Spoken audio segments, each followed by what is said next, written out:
오늘 이 안식일 이제 새로 맞게 되는 이 설날, 또 여러분들의 가족에 하나님의 크신 은총이 함께 해주셔서 평안한 설날 보내시게 되기를 바랍니다.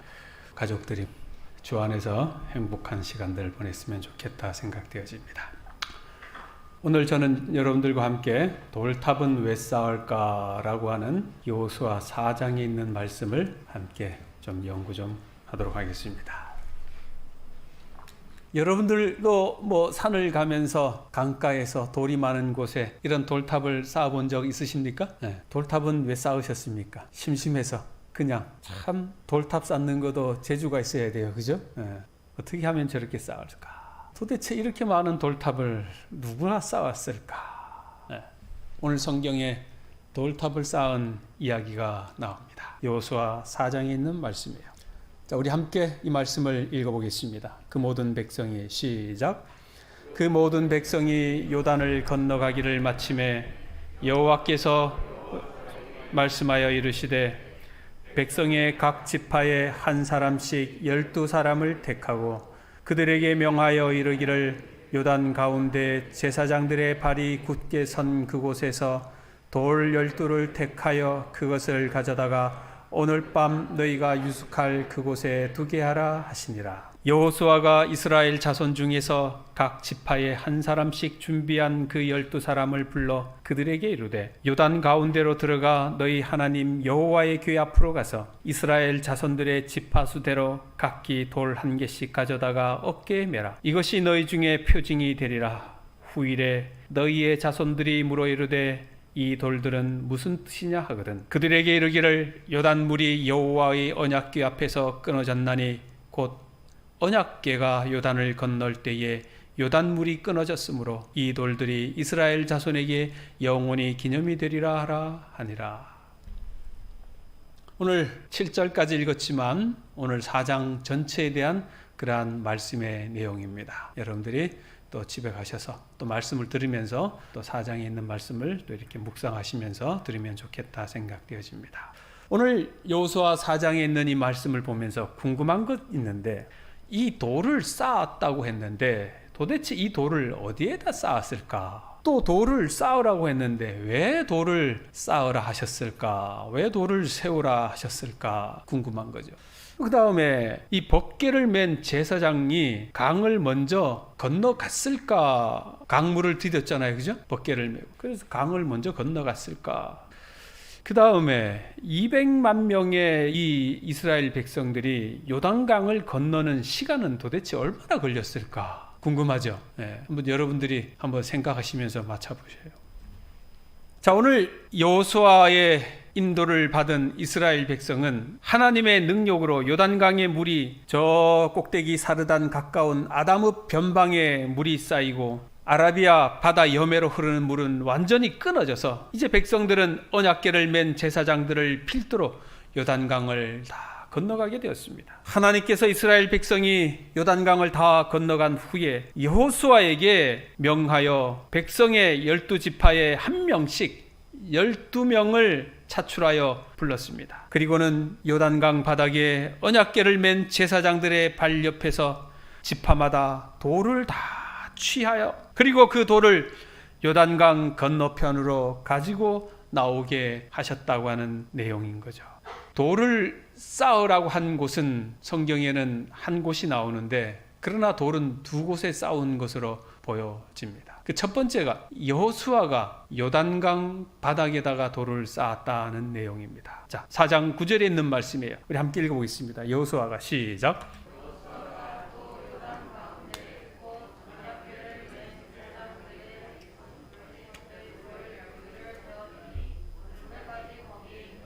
네, 여호수아가 요단 가운데 언약궤를 맨 제사장들의 발에 선 곳에 돌 12를 세웠다.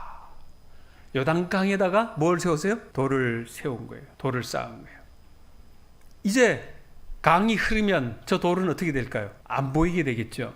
여호수아가 쌓은 이 12덩이의 돌이 비록 강물이 흘러 보이지는 않더라도 여호수아의 마음은 아마 그랬던 것 같아요. 하나님의 은혜와 기적은 절대로 내가 잊지 않겠다고 하는 여호수아의 의지의 마음이 있었던 것 같습니다. 그것을 이스라엘 백성들에게도 후에 생각하게 해 주었던 것 같아요. 이제 나중에 그 강에서 또 가지고 나온 돌 12덩이는 길갈이라고 하는 곳에 쌓긴 했지만, 거기는 이제 보이는 곳이니까 괜찮지만 여기는 이 강 바닥에다가 쌓았으니까 아무도 볼 수가 없었던 거죠. 하나님의 기적과 은혜는 비록 그 쌓은 돌단이 보이지 않을지라도 하나님의 은혜와 기적은 여호수아의 마음속에, 그리고 그 백성들의 마음속에 남아있기를 그렇게 원하는 마음으로 그 강 밑에다가 그 돌을 쌓았던 것이 아닐까 생각되어집니다. 두 번째, 이 돌을 쌓은 곳은 그들이 유숙해야 할 곳이라고 그렇게 설명하고 있습니다. 여호와께서 여호수아에게 이르신 대로 이스라엘 자손들의 지파의 수를 따라 요단 가운데서 돌 12를 택하여 자기들이 유숙할 곳으로 가져다가 거기에 두었더라. 자기들이 유숙할 곳이었어요. 그 유숙할 곳은 어딘가?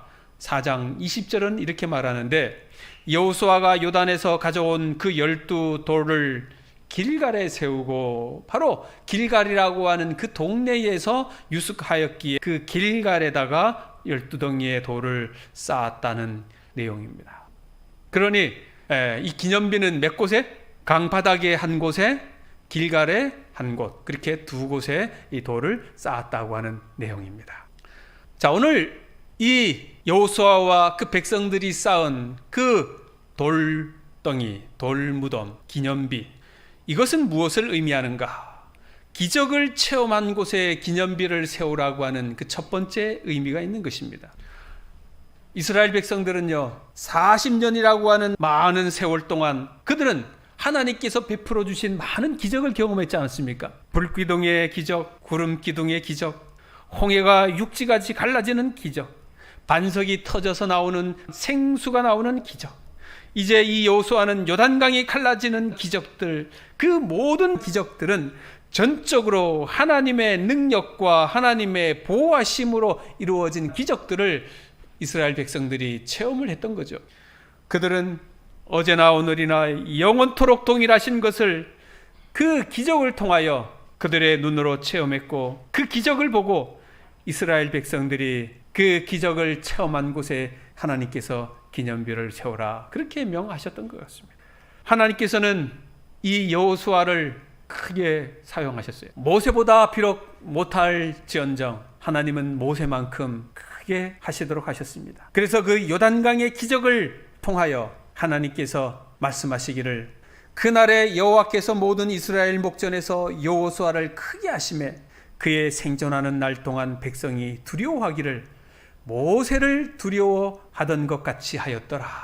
그 요단강의 기적을 통하여 이스라엘 백성들은 모세를 두려워했던 것처럼 이 여호수아를 두려워했다, 그만큼 존경했다, 그렇게 말하고 있는 거죠.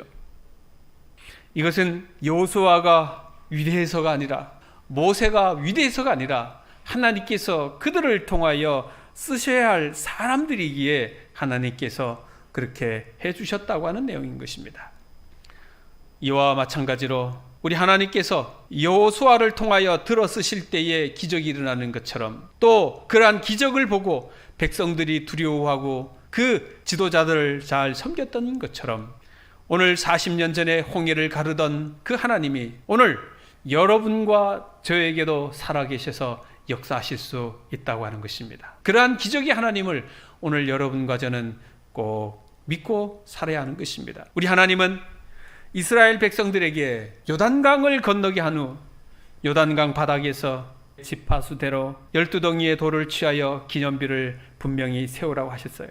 이스라엘 백성들이 그 길갈이라고 하는 동네에 기념비를 세운 것은 어쩌면 여기 400년간의 노예 생활, 애굽에서의 노예 생활과 그리고 40년간의 광야에서 구원받았다고 하는 그것을 기념하는 마지막 기념비였을 것입니다. 얼마나 감개무량하겠습니까? 400년의 대대손, 정말 어렵게 힘들게 그렇게 노예 생활을 다 마치고 하나님께서 그 애굽에서 구출해내셔서 이제 40년의 그 모든 광야 생활도 이제 마지막하고, 마지막 관문인 요단강을 넘어서 바로 가나안 땅 들어가는 그 접경에서 이 마지막 기념비를 세우라고 했던 것이죠. 그것은 그들을 구원하신 하나님의 은혜와 감사에 대한 그 마지막 기념비였을 수 있는 것입니다. 그것은 하나님의 능하신 손이 그동안 우리와 함께 하였고 또 우리를 구원케 하신 하나님의 능력이라고 하는 은총에 대한 감사의 기념비일 것입니다. 우리의 생애도 저 이스라엘 백성들처럼 어떠한 기념비를 여러분과 저는 가지고 있어야 되지 않겠습니까? 오늘 구약시대의 사무엘상에 보면 사무엘이 돌을 취하여 미스바와 센 사이에 세워 이르되 여호와께서 여기까지 우리를 도우셨다 하고 그 이름을 에벤에셀이라 그렇게 명하지 않았습니까? 여호와께서 여기까지 우리를 도우셨다. 오늘 하나님께서 여러분들을 여기까지 도우신 것 감사합니까? 여러분들에게는 어떤 에벤에셀의 도움의 돌이 있습니까? 여러분들에게는 어떤 기념에 하나님께 감사하는 기념비를 가지고 계십니까?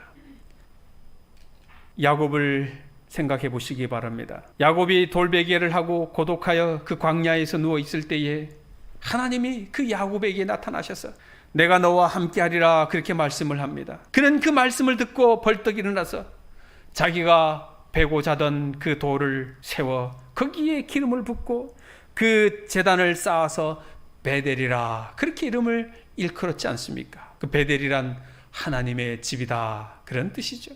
우리 하나님께서 구원해 주신 데 대하여 우리는 하나님 앞에 우리의 감사의 기념비를 세우고 은혜의 기념비를 세우고 우리의 마음속에 구원받는 체험 그것을 간직하는 삶의 기념비를 여러분과 제가 세워야 하지 않겠습니까? 내 마음의 기념비를 세우고 늘 받은 바 은혜에 감사할 때에 우리의 신앙에 성령이 불이 일어나게 되는 것입니다. 이것이 바로 하나님의 은총의 역사이며 구원받은 체험을 증가하는 기념비를 우리 마음에 새게 한다고 하는 이유인 것이죠. 오늘 사랑하는 성도 여러분들도 여러분들의 마음속에 하나님께서 역사하신 은혜의 기념비를 꼭 마음속에 새기고 간직하시게 되기를 바랍니다. 여기 받은 은혜를 전하라고 하는 기념비를 세우라 하는 것입니다. 여기 여호수아 4장 6절에 이렇게 말해요. 이것이 너희 중에 표징이 되리라. 후일에 너희 자손이 물어가로되 후일에 너희 자손이 물어가로되 이 돌들은 무슨 뜻이냐 하거든. 똑같은 말씀이 4장 21절에 나오죠. 이스라엘 자손들에게 일러 가로되 후일에 너희 자손이 그 아비에게 묻기를 이 돌은 무슨 뜻이냐 하거든. 이제 여호수아와 그 백성들이 쌓아놓은 이 돌덩이를 보고 그것을 모르는 후대의 사람들이 이 쌓은 돌이 무엇이냐 그렇게 묻거든 거기에 대한 대답할 말이 있어야 합니까? 이 기념비는 이스라엘 백성들이 애굽의 종살이를 모르는 그 자손들에게 그리고 40년의 광야 생활을 모르는 그 후손들에게 하나님의 능력과 하나님의 은혜를 전하기 위한 바로 기념비였던 것입니다. 시대가 지나고 환경이 바뀌면 사람들은 쉽게 과거를 잊어버려요. 그러나 우리가 잊어버려서는 안 될 것들이 있는데 그것은 하나님의 기적과 우리를 인도하신 그 인도의 걸음 하나님의 은총의 사랑 바로 그런 것이라 생각되어집니다. 그래서 우리는 잊어서는 안 될 것들을 우리의 후손들에게 보여주기 위하여 기념비를 세우라고 말씀을 하셨던 거죠. 우리 그리스도인들의 참된 소망은 무엇일까요? 그리스도인들의 참된 소망은 바로 하나님이고 그 하나님 안에 있는 영원한 생명일 것입니다. 영생의 소망이 그리스도인의 참 소망일 것입니다. 그러므로 사람은 이 세상으로 만족할 것으로 생각되었지만 절대로 우리는 이 세상의 것으로 우리가 만족할 수가 없어요. 아무리 많은 것을 가진 사람도 이 세상에 만족하는 사람이 없지 않습니까? 그것은 왜냐? 우리 인간은 이 세상에 만족하도록 지음받은 사람들이 결코 아니기 때문에 그렇지 않습니까? 우리는 영원한 나라를 바라보며 살도록 지음받은 사람이기 때문에 그런 것입니다. 맞습니까? 여기 베드로전서 3장은 말하죠. 너희 마음에 그리스도를 주로 삼아 거룩하게 하고 너희 속에 있는 소망에 관한 이유를 묻는 자에게 대답할 것을 항상 준비하되. 여러분들이요, 우리 주변에 우리 이웃에 우리에게 소망에 관한 것을 물어보거든 우리는 그것을 대답할 말을 늘 준비하라는 것입니다. 장로님, 집사님, 당신은 왜 하나님 믿으십니까? 당신이 믿는 하나님은 어떤 하나님이십니까? 당신에게는 어떤 능력을 베풀어 주셨으며 당신에게는 어떤 기적을 베풀어 주셨습니까? 우리는 거기에 대한 늘 할 말을 우리는 준비하고 있어야 한다는 것입니다. 이스라엘 백성들이 그 가지고 나온 그 돌을 세운 장소는 길갈이었다, 그렇게 말하고 있습니다. 길갈이란 말은 굴러간다, 그런 뜻이죠. 뭐 한다? 굴러간다. 이스라엘 백성들이요, 길갈에서 할례를 다시 받게 돼요. 원래 그 전부터 계속 받아야했어야 했는데 그 광야의 생활 가운데 그 할례를 준 것이 끊어졌어요. 그래서 20여 년 정도 할례를 이스라엘 백성들이 받지를 못했습니다. 할례 받지 못한 백성은 이스라엘 백성이 아니라고 하는 그런 증거이죠. 그런 백성들에게 하나님께서 다시 이 길갈이라고 하는 동네를 통하여 뭐를 받게 하셨다는 거예요? 할례를 받도록 은혜를 베풀어 주셨다고 하는 것입니다. 그리고 여기 길갈에서는 할례를 받음으로 말미암아 애굽의 수치가 굴러간다라고 하는 뜻으로 그렇게 정해 주셨다고 하는 것입니다. 여호수아 5장 9절에는 이렇게 말합니다. 여호와께서 여호수아에게 이르시되 내가 오늘 애굽의 수치를 너희에게 떠나게 하였다 하였으므로 그곳 이름을 오늘까지 길갈이다. 길갈은 이스라엘 백성들로 하여금 그 종살이 하던 400년의 이 종의 모습을 어떻게 해요? 굴러가게 하였다, 없어지게 하셨다, 그런 의미가 있는 거예요. 누군가가 우리에게 물어봅니까? 너의 아버지는 뭐 했느냐? 너의 아버지의 직업은 뭐였느냐? 그렇게 물어보면 이스라엘 백성들 너의 아버지의 직업은 다 뭐였어요? 종이었잖아요. 몇 대손? 400년 동안 종종종종종종 이스라엘 백성들은 그 종의 후손들이었지 않습니까? 그런데 여기 길갈에서 그 종의 후손들을 뭐 하셨다는 겁니까? 다 지워주셨다, 굴러가게 해주셨다. 하나님의 은혜입니까? 네, 하나님의 큰 은혜죠. 여기 사진을 좀 보시기 바랍니다. 이 사진을 좀 보시면은 밑에가 이제 사해가 있고 파란 줄이 있는데 저기가 이제 요단강이에요. 이스라엘 백성들은 여기 동쪽에서 저 요단강을 건너는 거예요. 요단강을 건너서 어디까지? 저 길갈이라고 하는 동네까지 이제 간 거예요. 거기에서 진을 쳤습니다. 저 동네까지 가는데 대략 10km. 여기 삼척교에서 10km 가면 어디까지 갑니까? 저 남쪽으로. 근덕. 근덕까지 10km입니까? 그런데 200만 명이 저 10km 가면 얼마나 걸릴까요? 한 사람이 아니고 200만 명이. 그것도 짐차 끌고 짐 끌고 수레 끌고 뭐 하고 그렇게 해가지고 가면 얼마나 걸릴까요? 몇 년? 하루. 예, 이게 뭐 하여튼 뭐 빨리 가지는 않을 것 같아요. 아무리 빨리 가도 뭐 하루 정도로 가지 않을까 싶어요. 자, 이제 요단강을 건넌 백성들이 요단강을 건너가지고 저 길갈까지 가는 거예요. 그런데 참 여기서 궁금한 건 뭐냐면 요단강에서 12명이 뭐를 가지고 왔어요? 돌. 이 사람들은 원래 자기 짐이 있었을까 없었을까요? 자기 짐이 있었겠죠. 그러면 이 돌을 가지고 나가면 자기 짐은 누가 들을까요? 누군가가 또 들어야 되겠죠. 아마 그 부인이 들었겠죠.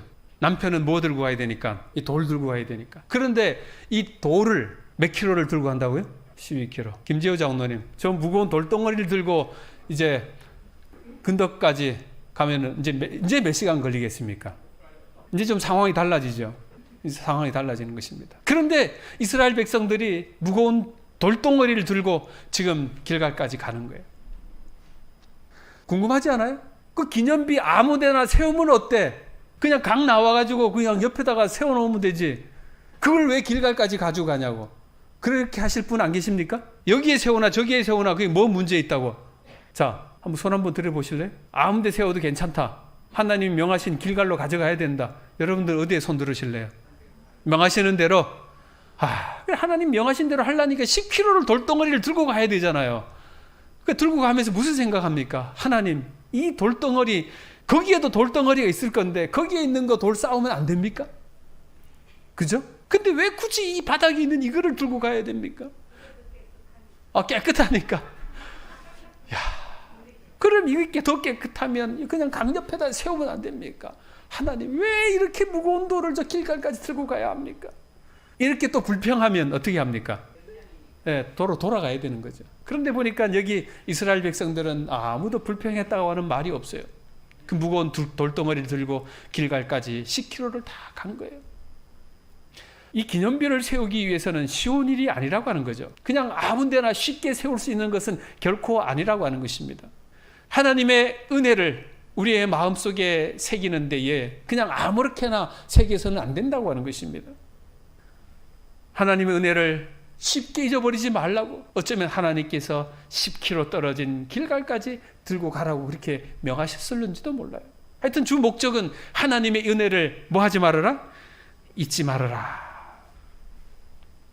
여기에 신명기 8장 11절에서 15절에 있는 말씀인데요. 자, 우리 남자분들 좀 읽어주시기 바랍니다. 네, 하나님, 시작.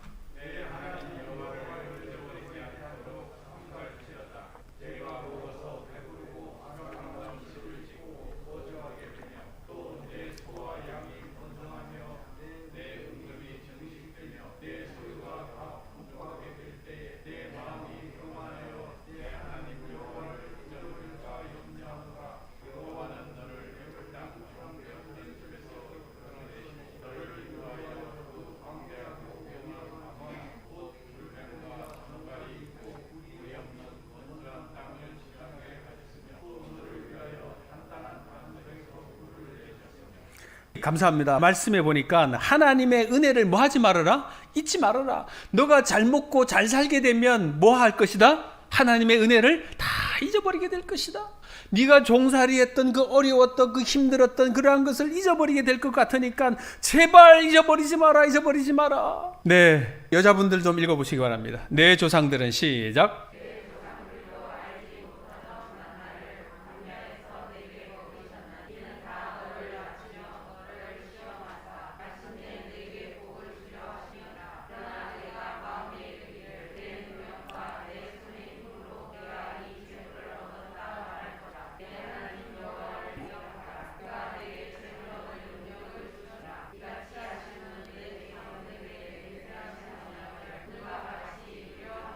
감사합니다. 이스라엘 백성들이 다 이렇게 잘 살고 잘 먹게 되는 것, 그게 다 네가 잘나서 그런 줄로 알 것 같다, 그렇게 말씀하는 거예요. 그게 다 뭐라? 하나님이 내게 재물 얻을 능력을 주셔서 그런 것이다, 그렇게 말씀하시고 계시는 거예요. 아멘입니까? 하나님께서 우리에게 은혜를 베풀어 주시고 능력을 주셔서 우리가 지금 이렇게 잘 먹고 잘 살고 잘 있는 거예요. 그러니 우리는 절대로 하나님의 은혜를 잊어서는 안 된다고 하는 것입니다. 신명기 말씀이 바로 그 말씀을 주시는 거예요. 여러분과 저가 오늘 이렇게 우리가 행복하고 잘 살게 된 것은 하나님의 은혜라고 하는 것을 결코 잊지 말게 되기를 간절히 소망합니다. 제가 소 한 마리 좀 모시고 왔어요. 이 소가 무슨 소인가? 이사야 1장 3절은 소는 그 임자를 알고 나귀는 주인의 구유를 알건만은 이스라엘은 알지 못하고 나의 백성은 깨닫지 못하는도다. 소도 나귀도 자기의 주인을 아는데 이스라엘 백성들은 그 주인을 잘 모른다는 거예요. 우리가 소만도 못하면 안 되는 거죠. 자, 여기 얼마나 똑똑한 소가 있는가? 아멘. 자신을 돌봐주던 주인이 세상을 뜨자 그 묘소에 가서 눈물을 흘린 소가 있다고 합니다. 경북 상주에서 있었던 일인데 그 마을에서는 이 소를 도축하지 않고 평생 보호하기로 했고 축협에서는 사료도 공짜로 대주기로 했다고 합니다. 안동의 이호영 기자가. 경북 상주시 사벌면 묵상리에 있는 13살짜리 암소. 지난 94년 5월 평소 자신을 잘 돌봐주던 이웃 할머니가 숨지자 외양간을 뛰쳐나가 할머니의 묘소에서 눈물을 흘린 의로운 모습을 보여 마을 주민들의 칭송을 받아온 소입니다. 네, 소도 이렇게 주인을 알아보는데 이렇게 알아보니까 어디로 안 갔어요? 네, 도축장으로 안 간 거예요. 자, 은혜를 기억하면 여러분과 저도 은혜를 기억하십시다. 우리도 은혜를 기억하지 못하면 그 은혜를 기억하지 못하는 소는 다 한 곳으로 갈 수밖에 없어요. 도 어디로. 우리는 그런 사람이 되지 맙시다. 이스라엘 자손들에게 말하여 이르되 후일에 너희의 자손들이 그들의 아버지에게 묻기를 이 돌들이 무슨 뜻이냐 하거든 너희는 너희 자손들에게 알게 하여 이르기를 이스라엘이 마른 땅을 밟고 이 요단을 건넜음이라. 이 돌들을 보고 이스라엘 백성들이 마른 땅을 밟고 요단을 건너왔다, 하나님의 은혜 때문이다, 그 말을 하는 것을 알게 하려 하는 뜻이라고 하는 것입니다. 하나님의 은혜를 기억해야 합니까? 하나님의 은혜를 우리 모두가 꼭 기억해야 하는 것입니다.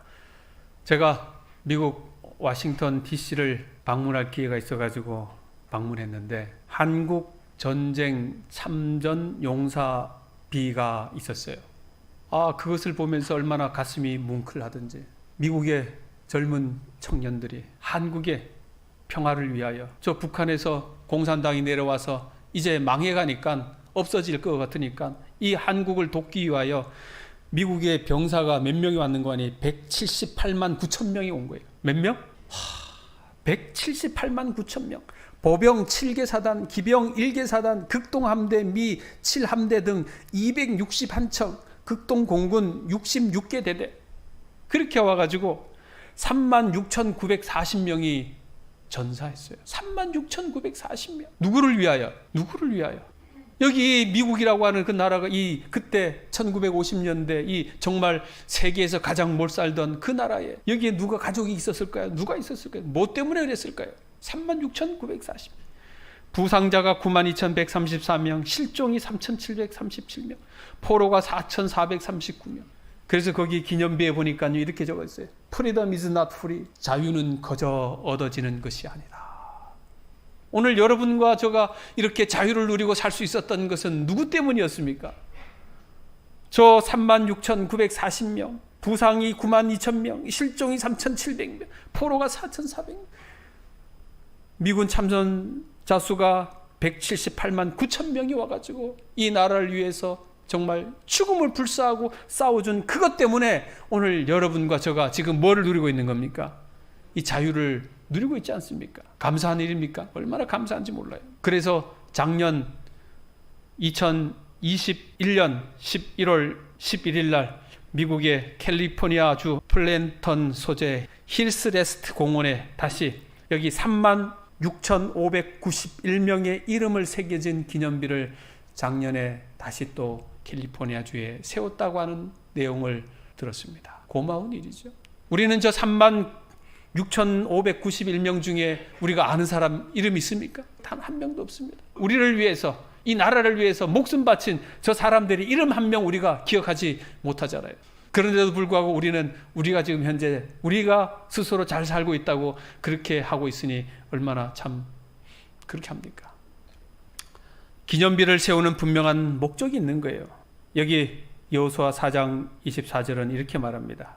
이는 땅의 모든 백성에게 여호와의 손이 강하신 것을 알게 하려며 너희가 너희 하나님 여호와를 항상 경외하게 하려 하심이라. 뭐라고요?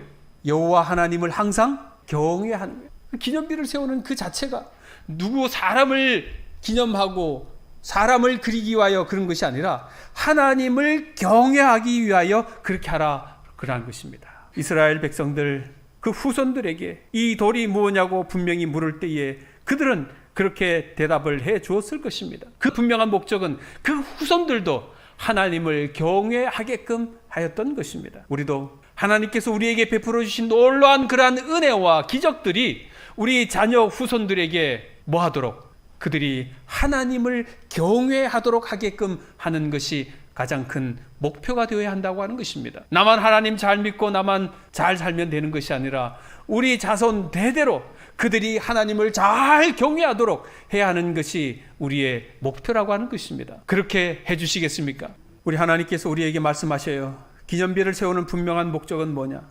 에덴 동산의 주인이 아담과 하와가 아니듯이 가나안의 주인은 홍해를 건너게 하신, 마른 요단강을 건너게 하신 바로 하나님이 주인이라고 하는 것을 그 후대에 알게 하도록 이 돌들이 표징으로 그렇게 주셨다고 하는 것입니다. 에덴 동산의 주인이 누구였다고요? 하나님이신 거죠. 가나안 땅의 주인이 누구라고요? 우리 하나님이시라고요. 여러분들의 삶에 이 삼척의 이 교회의 주인이 누구라고요? 하나님이 되어야 하지 않겠습니까? 여러분들의 가정의 주인이 우리 하나님이 되기를 그렇게 소원합니다. 여기 한 동영상이 있는데 이분은 돌탑을 쌓은 지 맨손으로 7년을 쌓았대요. 그래서 그는 1000개의 탑을 목표로 하고 있는데 그는 그 돌탑을 쌓으면서 상처받은 마음을 위로받고 있다고 하는 것입니다. 아들의 그리움으로 저렇게 많은 돌탑을 쌓고 있지 않습니까? 오늘 우리 하나님은 여러분과 저를 사랑하는 마음으로 큰 기념비를 세우셨습니다. 여기 갈라디아서는 이렇게 말합니다. 사도 바울이 말했어요. 이후로는 누구든지 나를 괴롭게 말라. 내가 내 몸에 예수의 흔적을 가졌노라. 사도 바울이 내가 내 몸에 예수의 흔적을 가졌다, 기념비를 가졌다, 그렇게 말하는 것입니다. 바울은 누구에게도 보여줄 수 있는 분명한 기념비를 가지고 있었어요. 그것은 예수의 흔적이라고 그렇게 표현하고 있습니다. 예수의 흔적은 예수님으로 말미암아 생겨진 흔적이에요. 이 흔적을 볼 때마다 그는 자신의 신앙을 돌아보게 하였을 것이고, 그리고 그 신앙의 후배들에게도 하나님의 은혜를 아마 간증하셨을 거예요. 바울이 어떤 흔적, 예수의 흔적을 가졌느냐 몇 가지만 보면, 바울은 돌에 맞아가지고 죽을 뻔하는 거예요. 돌을 던져가지고 그가 정말 죽게 되니까 죽은 줄 알고 이 바울을 성 밖으로 갖다 내다 버렸어요. 그런데 그가 살아난 거예요. 바울은 옥에 갇혔어요. 옥에 갇혀서 족쇄에 묶이고 손목에 매인 쇠살로 인하여 손과 발목에 수많은 흉터가 그렇게 남았을 거예요. 그는 매도 수없이 맞았어요. 유대인들에게 내려지는 40에 하나 감한매를 5번이나 맞았다고 하는 것입니다. 10번 맞으면 자국의 살점이 찢어지고요, 20번을 맞으면 피를 토하게 되고, 30번을 맞으면 혼절하게 되고, 40을 맞으면 죽게 되는데, 그래서 유대인들은 그 40번을 넘기지 말라고 하는 거예요. 그런 거를 이 사도 바울은 5번이나 맞게 된 거예요. 그리고 그는 여러 번 죽게 되었습니다. 죽을 고비를 여러 번 넘깁니다. 이렇게 사도 바울은 수많은 예수의 흔적을 그가 가졌잖아요. 이후로는 누구든지 나를 괴롭게 말라. 내가 내 몸에 예수의 흔적을 가졌노라. 여기 흔적을 헬라어는 스티그마라 그렇게 하는데, 찌른 자국, 점, 주인이 자기 소떼 등에 찍었다. 왜 낙인 찍었다 그러죠? 불도장 아시죠? 소들이나 그 말에 푹 찍는 거, 불도장. 그게 여기 그 흔적이에요. 예수의 흔적이에요. 스티그. 그런 흔적을 사도 바울이 자기가 가졌다고 하는 것입니다. 바울은 자기 몸에 그 흔적들, 예수님 때문에 낙인이 찍혀 있다고 그렇게 말함으로 말미암아 이 사도 바울을 자기 자신의 소유는 예수 그리스도라고 하는 그것입니다. 자기는 바로 예수 그리스도의 노예라고 그렇게 주장을 하고 있는 거죠. 나는 이제 더 이상 내가 주인이 아니라 내 주인이 바로 예수 그리스도라고 하는 그것을 사도 바울이 표현하고 있는 거예요. 그런 흔적, 그런 기념비를 사도 바울은 가지고 있었던 것입니다. 오늘 저는 여러분들에게 말합니다. 우리에게도 예수의 흔적이 있는가? 나에게도, 우리 자손에게도 보여줄 하나님의 은혜의 기념비가 있는가? 그냥 왔다가 그냥 가는 그런 부질없는 인생이 아니라 우리들의 삶에 예수의 흔적을 남기고 우리 후손에게 예수의 흔적과 예수의 기념비를 보여줄 수 있는 그런 우리 믿음의 성도들이 되기를 소망합니다. 그러한 사람들이 되기를 우리 마음에 굳게 결심하시고 이 한 해를 여러분들 승리하는 여러분과 제가 되기를 간절히 바라며 말씀을 줄이겠습니다. 사랑과 은혜와 자비가 무한하신 하나님 아버지, 400년의 죄악의 도시 애굽 생활을 청산하고 40년의 광야 생활을 끝으로 이제 마지막 요단강을 건너 가나안 땅을 향한 이스라엘 백성들에게 12돌을 취하여 기념비를 세우라 명하셨습니다. 하나님 아버지, 이제 저희들도 머지않아 하늘 가나안을 목전에 두고 있습니다. 이제 저희들도 여기까지 인도하신 하나님의 은혜를 잊지 않고 저희들의 심령 속에 예수의 흔적을 가지고 그 기념비를 가지고 살도록 인도해 주시옵소서. 하나님께서 여기까지 베풀어 주신 그 놀라운 은혜와 기적을 잊어버리는 저희들이 되지 않도록 도와주시고 또 이 놀라운 은혜의 기념비를 증거하는 저희들이 되도록 하나님 도와주시옵소서. 이제는 하나님의 크신 사랑과 예수 그리스도의 무한하신 은혜와 성령님의 돌보아 주심이 말씀으로 듣고 순종하기로 결심한 저희 모두에게 영원히 함께하여 주시기를 축원하옵나이다.